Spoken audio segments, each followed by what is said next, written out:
어제 대통령 주재로 열린 부동산 정책 대국민 토론회에서 이 대통령은 보유세 강화가 필요하다는 입장을 밝혔습니다. 네, 그리고 전당대회를 앞둔 민주당에서는 신천지 개입 의혹이 최대 쟁점으로 떠오르고 있습니다. 정치권 현안 두 분과 함께 짚어보겠습니다. 서영주 맥 정치사회 연구소장, 정광재 동현정치연구소장과 함께합니다. 어서 오세요. 네, 안녕하세요. 먼저 부동산 정책 토론회 100분간 토론 예정돼 있었습니다만 실제로는 3시간 넘게 진행이 됐습니다. 먼저 이재명 대통령의 주요 발언부터 듣고 오시죠. 보유세를 강화해야 된다. 이건 사실 대체적으로 동의하는 거예요. 통상적인 선진국 수준으로 좀 하려도 한 3배는 올려야 된단 말이에요. 최하. 지금 3배를 올리면은 아마 거의 폭동 비슷한 상황이 벌어지지 않겠어요? 그러니까 사실은 과거에 했어야 될 일이죠. 터질 가능성이 훨씬 더 크죠. 터지면 치명적입니다. 그래서 이거를 저는 이제 좀 정치적 손해를 보더라도 대비는 해야 되겠다는 생각을 하긴 해요. 네, 어찌됐든 반발이 있겠지만 필요성에 대해서는 강조를 한 것 같거든요. 네. 어떻게 들으셨습니까? 세제 개편을 통해서 부동산 시장을 좀 안정화시키겠다는 의지는 대통령 생각이 확고한 것 같아요. 예. 이건 뭐 물러설 부분은 없는데 다만 합리적으로 세제 개편을 하겠다.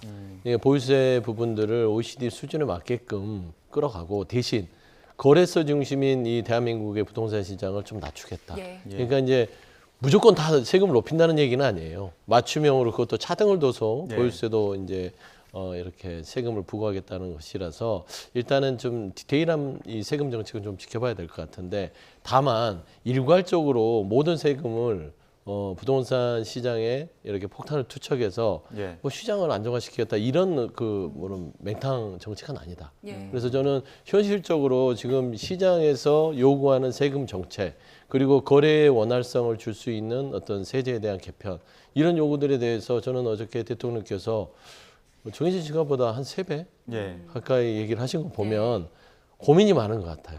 근데 부동산 정책은요. 단박에 토론을 통해서 해결할 수 없는 문제잖아요. 그래서 저는 일단은 이 부동산 정책에 대해서는 대통령이 이 정권 내내 반드시 잡겠다는 의지를 보였다는 측면에서 그 정도의 신호가 부동산 시장에 좋은 어떤 시그널로 작용하지 않을까 예. 보지만 일단은 대책이 뭐가 나올지 저도 궁금합니다. 네, 예. 뭐 이달 말에 나올 테니까요. 근데 그 보유세 3배 정도 올리는 거 나온 걸 두고서는 국민의힘 쪽에서는 이재명 대통령 본인 집 팔고 그다음에 3배를 언급했다면서 이 부분에 대해서도 좀 지적을 하더라고요. 일단 부동산 시장 안정을 추진하지 않았던 대통령은 없었던 것 같습니다. 그럼에도 불구하고 여러 정책들을 내놨는데 각 정권별로 부동산 시장 집값을 잡는 데 성공했느냐 그렇지 않았느냐 아마 여러 지표나 체감을 통해서 아실 것 같아요. 보수 정권이 있었을 때는 상당히 집값이 안정적인 반응을 보였습니다. 그런데 유독 민주당 집권 시기에 집값이 올랐던 것, 이 부분에 대해서 이재명 대통령이 왜 그럴까 근본적인 문제를 좀 더 깊이 연구했었어야 한다고 생각합니다. 관건은 시장이 갖고 있는 진보 정권의 부동산 정책 불신입니다. 과거의 이 사례를 놓고 보면 미래 수요까지 지금 앞당겨서 서둘러 집을 사려고 하는 사람들, 그러니까 현 시점에 수요가 집중되다 보니까 집값이 큰 폭으로 진보 정권에서 올랐는데 미래에 집을 사도 충분히 집값이 안정된 상태에서 살 수 있다라는 신뢰만 줬다면 지금과 같은 부동산 시장의 불안은 일어나지 않았겠죠. 어제 부동산 대토론회를 보고 민주당 일각에서도 상당히 좀 반성의 목소리가 많이 나온 것 같아요. 대출 규제하니까 실제로 서민들만 손해를 보더라 이런 얘기 나왔잖아요. 그러면 충분한 부동산 시장의 신뢰를 확보하는 선에서 대출도 완화하는 쪽으로 방향을 잡아야지 자꾸만 세금만 갖고 부동산 시장 잡겠다고 한다면 지금과 같은 상황에서 벗어나기 어려울 겁니다. 예. 집값 잡는데 또 다른 축이라고 할 수 있는 이제 공급일 텐데 그와 관련해서는 재개발 관련된 이야기가 나왔습니다. 근데 이재명 대통령 재건축, 재개발로는 공급을 늘릴 수는 없다. 그냥 살고 있는 사람들 평수 늘려주는 정도에서 그칠 것이다. 이렇게 이야기하시더라고요. 그렇죠. 이제 가구 수와 세대 수의 어떤 그 차이를 얘기하신 것 같은데 재개발, 재건축은 사실 이제 가구가 줄어드는 거예요. 그 대신 이제 여건은 좋아지는 거죠. 예. 저는 이제 아예 재개발, 재건축을 하지 않겠다는 말씀보다는 이 공급의 방식이 수도권에서는 한계가 있다는 얘기죠. 택지라든지 토지가 제한적이잖아요. 예. 뭐 어떻게 구겨넣어서 질 수는 없는 거고 그런다 해서 용적률만 높인다고 해서 이 문제가 해결될 수 없어서 재건축 재개발은 좀 사실 현실적인 부분들을 고려해서 가겠다. 그래서 이 토론회 이후에 또 대통령이 하신 말씀들이 수도권적으로 한번 헬기를 타고 돌아다녀 보겠다. 예. 어디를 어떻게 이 말하자면 재개발 재건축을 할 수 있는 여건이 되는지 이거거든요. 그러니까 토지는 제한적이고 그 다음에 시간도 굉장히 집은 뚝딱 레고처럼 질 수가 없습니다. 최소 5년에서 7년이 걸리는데 그 공기를 줄여야만 공급량을 맞출 수가 있어요. 그래서 공급을 가지고 부동산 시장을 안정화시키겠다는 것은 대통령 임기 중에는 사실 실현하기가 좀 어렵죠. 잘하긴 깔 수 있어도. 그래서 저는 재개발 재건축의 붐을 일으켜서 뭐 부동산을 잡겠다라는 말하자면 헛공약 그 약속은 하지 않겠다라는 말씀 같아요. 저는 순수하게 그렇게 받아들이고 신도시 부분에 있어서 저는 속도를 좀 내겠다. 예. 이거는 현실적인 것 같아요. 예. 3기 신도시 같은 경우는 7년 걸릴 거를 공기를 줄여서 한 4년 정도 해서 공급을 늘릴 수 있다면 이거는 실질상 주택 공급량을 통해서 시장 안정을 할 수 있기 때문에 저는 대통령은 일단 좀 현실적인 부동산 대책에 대해서 계속 고민하고 있는 게 아닌가. 예. 그러니까 툭 던져서 인기 부합적인 부동산 정책이 충분히 있을 수 있거든요. 그건 하지 않겠다. 그런 선언 같습니다. 예. 이재명 대통령이 그 보유세 강화 정책 이야기를 하면서 정치적인 손해는 감수하겠다라는 얘기를 했거든요. 여기에 대해서 여야 시각이 엇갈리고 있는 상황인데 일단 정치권의 목소리 듣고 오시죠. 2028년 총선을 앞두고 좀 네. 부담되는 정책이라고 보진 않으세요? 부담스럽죠. 네. 대통령도 그런 부담을 잘 알고 계신 것 같아요. 맞아요. 그렇지만 뭐 세금으로 집값을 잡아야 되겠다는 생각은 아니지만 네.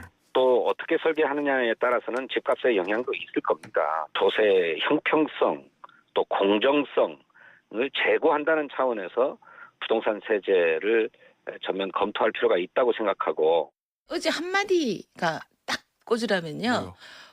보유세 3배 인상이 정상이다. 이렇게 얘기하셨죠. 내가 제일 잘 알아. 내가 헬기 타고 다녀도 택지 별로 없어. 그냥 보유세 인상하고 대출 더 쪼이고 이러면 돼. 문재인 정부 때도요. 보유세 인상, 대출 규제 완화해도 부동산 폭등이 있었거든요. 그 길을 똑같이 가려고 하시는 거 아니냐.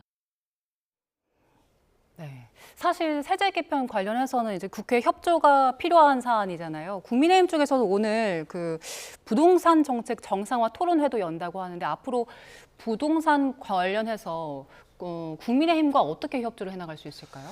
대통령이 부동산 정책과 관련해서 정치적 손해가 될 수 있다 이렇게 얘기를 하셨는데 지금 부동산 시장에 대한 이해관계자는 5,200만 전 국민입니다.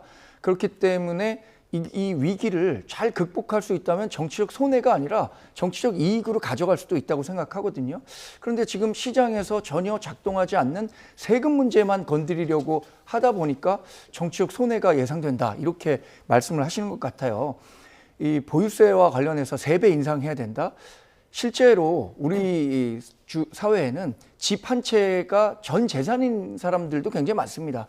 조세라는 것은 조세가 부과됐었을 때 그것을 부담할 수 있는 능력이 고려되면서 부과가 돼야 되는데 단순히 고가주택을 갖고 있다라는 이유로 보유세 비중이 이렇게 높아지게 된다면 저는 국민적 저항 일어날 수밖에 없고요. 부동산 시장에 대한 불신감은 더 커질 수밖에 없다고 생각합니다. 부동산 세제 개편과 관련해서 일단 그 민주당과 이재명 정부는 보유세와 관련해서 인상하겠다라는 의지가 강한 것 같아요. 어제도 토론회라기보다는 본인들의 정책 설명회, 그러니까 앞으로 이만큼 세금 올릴 거니까 세금 올리게 된 배경엔 이게 있다라는 식으로 일방적 소통에 나섰다고 보거든요. 국민의힘이 반대하고 있지만 국회 다수 의석을 가진 민주당이 통과시키려고 하면 얼마든지 통과시킬 수 있을 겁니다. 국민의힘에서는 어쨌든 민주당이 갖고 있는 부동산 정책에 대한 문제점들을 지적하고 부동산 세제 인상이 급격하게 일어났을 때 우리 사회가 어떻게 고통받을 수 있는지 이런 부분들을 국민들께 직접적으로 소통하려고 하는 거죠. 최근에 그 대통령 근저당 논란이 있지 않았습니까? 어제 그 이야기는 없었는데 그 이야기도 좀 설명이 필요했었다고 보십니까? 이재명 대통령 그 얘기해서 만약에 정말로 국민들을 설득시킬 수 있었을 것이라고 생각한다면 소상히 설명했을 것 같아요. 그런데 이 문제 괜히 더 깊게 설명하고 했다가는 오히려 의혹만 더 키우고 본인의 부동산 그 거래와 일반 사람들이 그 부동산 거래에서 갖고 경험하게 되는 것과 너무 다르다는 점, 그것만 부각될 것 같아서 일부러 그런 설명은 안 했던 게 아닌가, 저는 그렇게 생각합니다. 서 소장님 의견 어떠세요? 아니, 대통령이 집을 가져도 문제고 팔아도 문제고, 참 이게 정치적으로 너무 이게 꼬투리 잡기가 심하다. 예를 들면 이제 대통령이 청와대 관저가 있기 때문에 28년 살아온 집을 팔아야 된다라고 하도 그 야당 국민의힘 장동혁 대표가 닥달을 해서 그런 부동산 시장의 본보기로 모범으로 내가 팔겠다 내놓은 거잖아요. 그것도 28년 된 집 재건축을 앞뒀습니다. 안 팔았으면 수억 원 또 수십억 원의 또 차익을 얻을 수 있는 그런 물건인데 내놨어요. 손해를 보고 내놓은 거예요, 사실상. 그리고 이게 투기용도 아니라 28년을 산 집이에요. 그렇지 네. 않습니까? 그리고 문제가 됐던 게 이제 매수인에 대해서 소유권 부분, 매수인의 재산권을 어느 정도 뭐 부탁을 들어줘서 3개월짜리 근저당을 잡았어요. 매도인용 근저당. 그게 법률적으로 불법도 아니에요. 3개월 뒤면 돈을 잔금 받고 풀어주는 근저당입니다. 이거는 또 갭 투자하고도 다른 거예요. 예. 이게 말 같지도 않은 거를 가지고 호도를 하는 겁니다. 대통령이 무슨 갭 투자 방식으로 이거 대출을 편법적으로 해준 거 아니냐? 아니에요. 예를 들어서 사인 간에 그냥 거래 아닙니까? 잔금을 17억을 안 받았는데 그냥 아무 담보도 안 잡고 그냥 줘요? 기다렸다가 소유권만 주고? 아니잖아요. 그래서 저는 이런 부분을 가지고 꼬투리 잡고 부동산 정책을 흔들지 말고 정말 국민의힘도 정상적인 정당이라면 부동산 시장을 어떻게 정상화시킬 건지 세제, 규제, 공급, 뭐 이런 대출 이런 거를 좀 아이디어를 좀 내세요. 왜 꼬투리만 잡고 있냐. 그런 것들이 좀 한심해 보인다 생각이 됩니다. 네. 자, 주제를 좀 바꿔보겠습니다. 오세훈 서울시장의 여론조사 대납 1심 선고와 관련해서 그 후폭풍도 이어지고 있는데요. 오세훈 시장이 그 직후에 일단 항소를 했습니다. 어떤 전략으로 다음 그 상고심에 임할까요?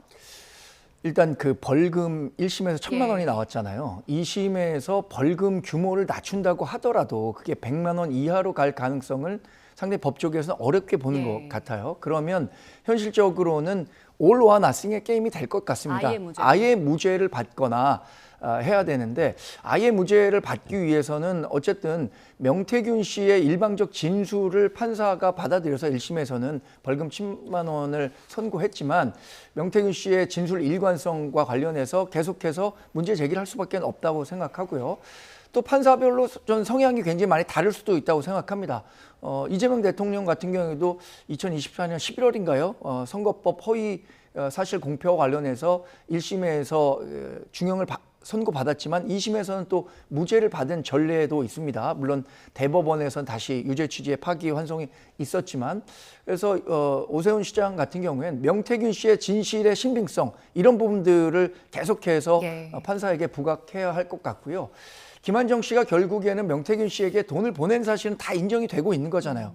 그 과정에서 오세훈 시장이 인지했느냐, 그것을 지시했느냐, 이 부분과 관련해서 여러 정황 증거들로 그렇게 봄이 타당하다라고 판사가 판단한 것 같은데 그렇지 않을 가능성에 대해서 본인은 지금 무고하다는 거 아닙니까? 그런 이야기들을 집중적으로 어필해야겠죠. 예. 국민의힘 내부 분위기는 좀 어떻습니까? 큰 목소리로는 이제 부당하다라는 얘기는 하고 있는 것 같은데 개파별로는 조금씩 좀 뉘앙스가 다르다는 얘기가 나오던데요. 사실 굉장히 당황스러운 판결이었습니다. 우리 당 소속의 서울시장이 정말 어려운 선거를 치러서 6.3 지방선거를 승리했는데 취임 후 불과 45일밖에 되지 않아서 이런 판결이 나오니까 근데 이걸 갖고 또 싸움 붙이기 좋아하는 언론이나 이게 여의도 일각에서는 개파별로 이해관계가 다른 거 아니냐. 그러니까 장동혁 대표와 오세훈 서울시장이 그동안 불편한 관계였잖아요. 오세훈 서울시장이 장동혁 대표의 당 운영 방향과 관련해서 여러 순서를 하다 보니까 그리고 장동혁 대표는 서울시장 재선거를 요구하다 보니까 그런 이야기들이 나오는 것 같은데 전반적인 정서는 우리 동지의 문제에 대해서 어떻게 그런 정치적 이해관계를 따질 수 있겠느냐라고 보고 있어요. 그래서 장동혁 대표도 유감스러운 판결이라고 얘기했고 정점식 원내대표가 가장 정답에 가까운 답변을 했다고 생각합니다. 각급 법원의 판단 존중하지만 이번 판단에 대해서 상급 법원에서 다른 판단을 할 가능성을 크다 그렇게 희망한다라고 얘기한 게 우리 당 보편적인 정서라고 말씀드리겠습니다. 민주당에서는 오세훈 시장 즉각 사퇴하라라고 요구를 하고 있는 네. 상황이잖아요. 지금 어떤 상황입니까? 뭐 사퇴하라고 하는 것은 이제 정치적 수사겠죠. 예. 사퇴를 하겠습니까? 일단은 대법원까지 버틸 것 같고 이게 만에 하나 대법원에서 유죄가 확정된다면 27년에 재보궐이 이제 열리겠죠. 예. 예. 얼마 남지 않았습니다. 불과 한 1년 정도 남았다고 보는 것인데 사실 저는 이 오세훈 시장에 대한 1,000만 원의 벌금형이 이게 항소를 가더라도 쉽지 않을 것 같다. 왜 그러냐면 이거에 자꾸 오세훈 시장 쪽에서는 정황 증거, 간접 증거 아니냐. 판사가 이게 그냥 직접적으로 오세훈 시장이 김만정 씨한테 전화를 하거나 문자를 보내서 돈 좀 대신 내주라 이 증거가 없다는 거잖아요. 예. 이런 말도 안 되는 법률적 해석이 어디 있습니까? 민주당의 김용 전 부원장 같은 경우는 증언을 가지고 2심까지 유죄가 나왔어요. 근데 심지어 그 증언했던 사람들이 그 증언을 바꿔요. 이 정도는 돼야만 무죄가 나올 수 있는 겁니다.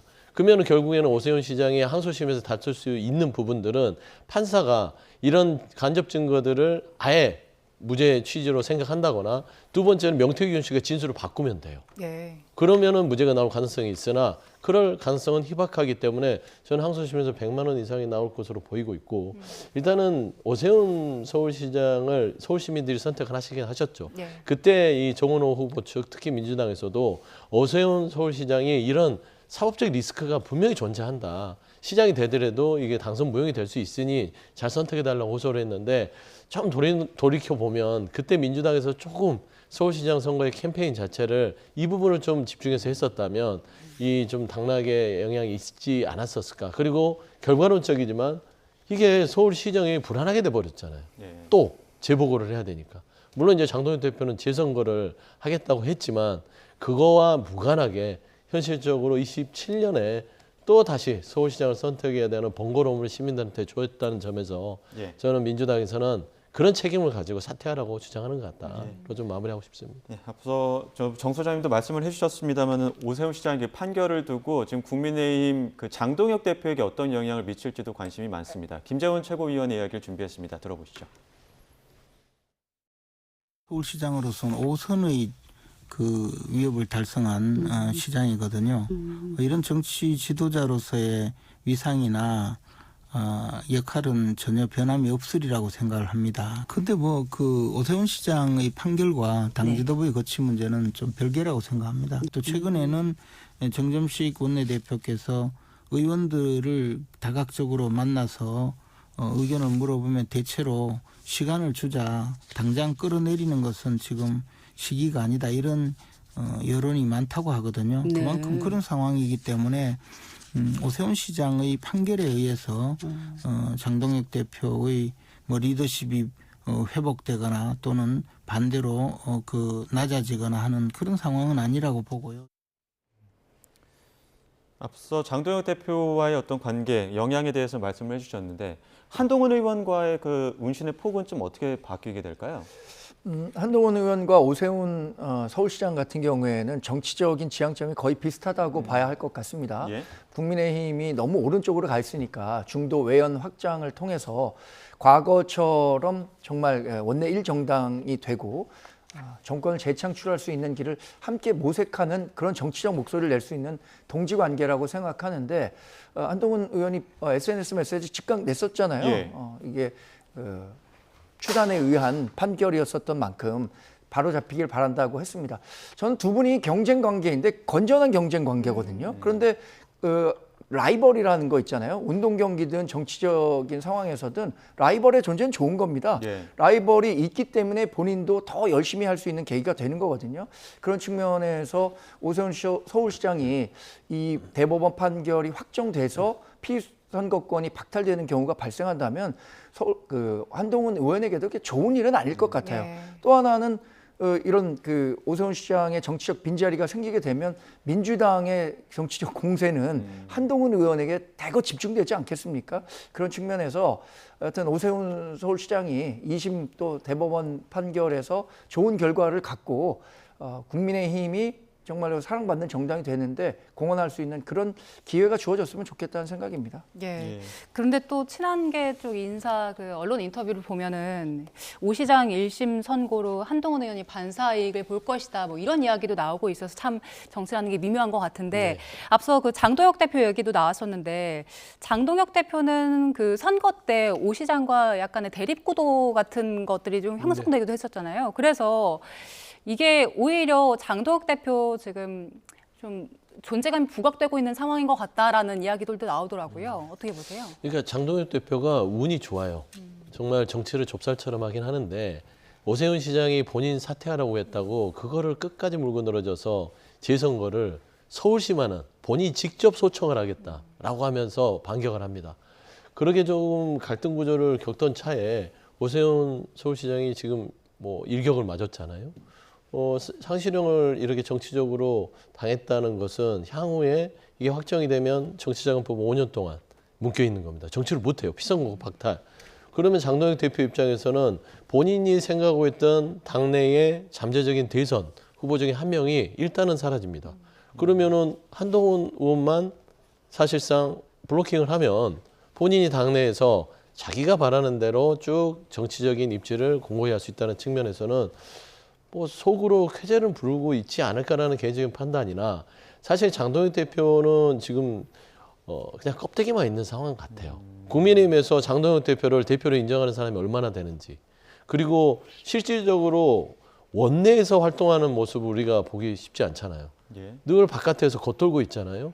야당 대표가 왜 겉을 돕니까? 그리고 옆에 따라다니는 분들이 배지들이 별로 없어요.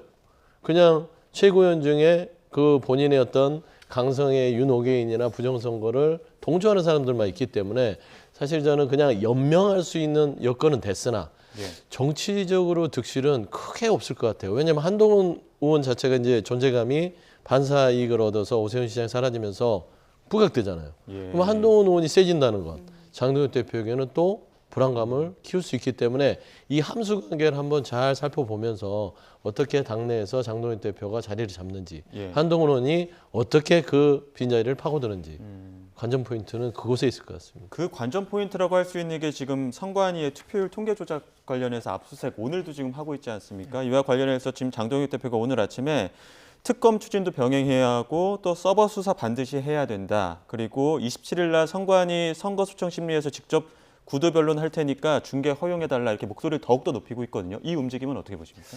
장동 대표가 정치적 지향점을 명확히 하고 있잖아요. 올림픽공원에 지난 재헌절 연휴 같은 경우에는 3일 내내 가고 그 광장의 목소리를 본인의 정치적 동력으로 삼고 있는 것 같습니다. 전 특검에서 당연히 선관위 서버에 대한 검증 필요하다고 생각합니다. 지금 투표율 조작과 관련해서는 그동안 부정선거를 주장하고 신봉했던 사람들의 이야기가 실제 현실화될 수 있는 거 아니냐라는 의심을 확대시킬 수 있는 일이라고 생각합니다. 이게 잘못된 그 수치를 입력했다면 중간에 오류를 바로 잡으면 되는데 다른 방식으로도 그걸 잡을 수 있다는 거잖아요. 그러면 지금 부정선거 주장했던 사람들이 해킹이든 아니면 외부의 과정이든 전산을 조작해서 투표 결과를 바꿀 수 있다는 의심이 확대될 수밖에 없다고 생각합니다. 그런 측면에서 이건 특검 수사에 당연히 반영이 돼야 되고요. 나아가서 선관위가 이런 일이 발생할 수 있는 것은 이런 일이 그냥 우리 내부자들끼리만 알고 있으면 밖에서 이것을 드러내서 밝혀내는 일은 없을 것이다라는 확신을 갖고 있기 때문인 것 같아요.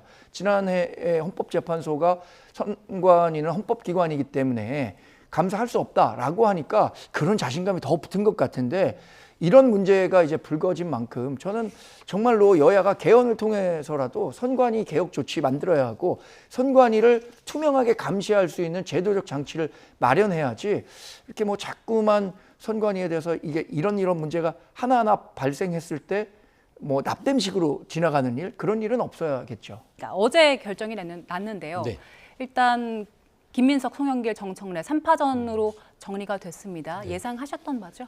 뭐 우리가 다들 예상했을 거예요. 5명 중에 3명으로 압축이 될 것 같다. 이변이 있다면 이제 3명 중에 한 분이 떨어진다면 그게 이변이 되겠다고 생각했었는데 결국에는 이제 3자 구도로 가는 거고 이제 3자 구도가 끝까지 갈 거예요. 선호 투표제이기 때문에 뭐 중간에 뭐 드랍을 한다거나 그런 일은 없을 거라서 일단은 3인이 어떤 메시지를 내고 이번에 이재명 정부 집권 2년 차를 뒷받침할 수 있는 집권 여당의 대표가 될지 일단은 뭐 이 부분에 대해서는 큰 이견이 없는데 저는 이제 최고위원 선거에 그 선출된 컷오프된 인원들을 봤을 때 야 의외다.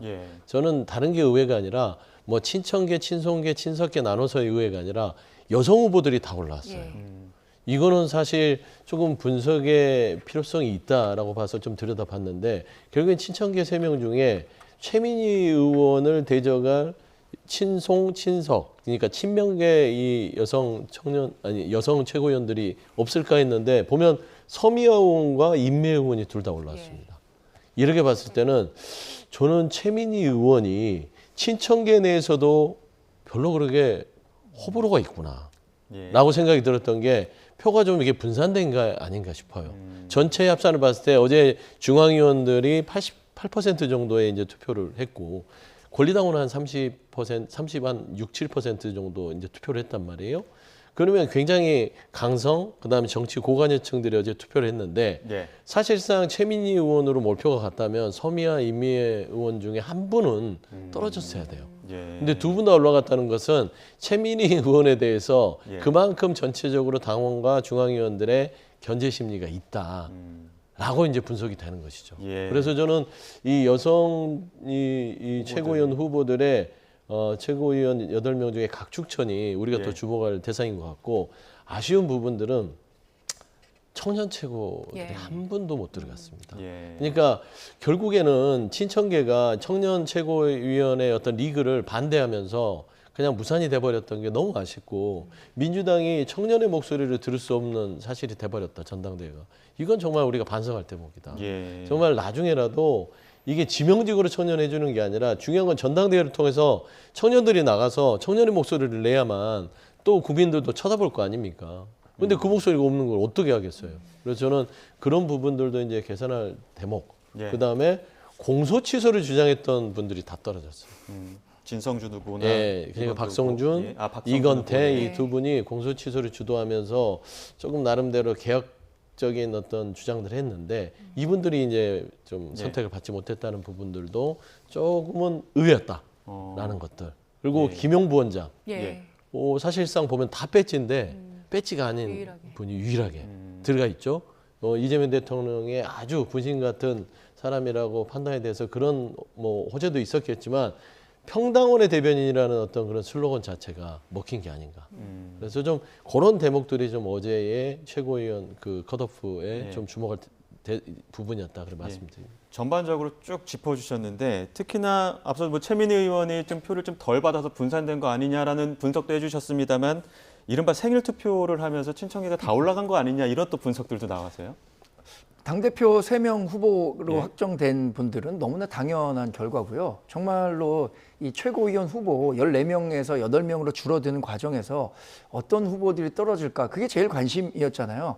특히 관심은 이 14명 가운데 3명이 이른바 친청계 후보고 나머지 11명은 범친명계 후보. 지금 뭐 친석계다 친길계다는 저는 의미 없다고 봅니다. 범친명계라고 보는데 3명은 여하튼 대단한 결속력을 보였던 것 같아요. 지금 앵커께서 말씀하신 것처럼 그 친정청래 계열의 지지자들이 많이 보는 딴지 게시판 같은 데서는 전략적 투표를 해야 된다. 3명이 어느 한 명만 압도적인 표를 많이 갖고 갈 경우에 다른 한 명이 떨어질 수도 있다는 판단 때문에 생일을 4개월 단위로 나눠서 투표하라고 지침까지 줬던 거 아닙니까? 그 지침이 전 일정 부분 작용을 했다고 생각합니다. 근데 이제 관건은 물론 당대표 선거에 더 많은 관심이 있겠지만 5명 중에 지금 똘똘 뭉쳐있는 친청계 후보 3명이 선출직 5명의 그 최고위원에 모두 들어갈 수 있는가 아니면 뭐 한두 명만 들어갈 수 있는가 이것도 관심이죠. 왜냐하면 여성은 무조건 이제 최다대표 1명이 들어가게 돼 있습니다. 그러면 최민희, 서미화, 임미애 3명 중에 그 3명끼리 경쟁하는 거고 나머지 이제 그 4자리를 두고 남성 후보들끼리 경쟁하게 되는데 이때는 이제 친청계 후보 그 지지하는 분들이 어떤 지침을 통해서 표를 잘 분산시켜서 3명을 최고위원회에 넣을 수 있는가, 이것에 대해서 굉장한 정치적 고민을 많이 하게 되지 않을까 예상해 봅니다. 예.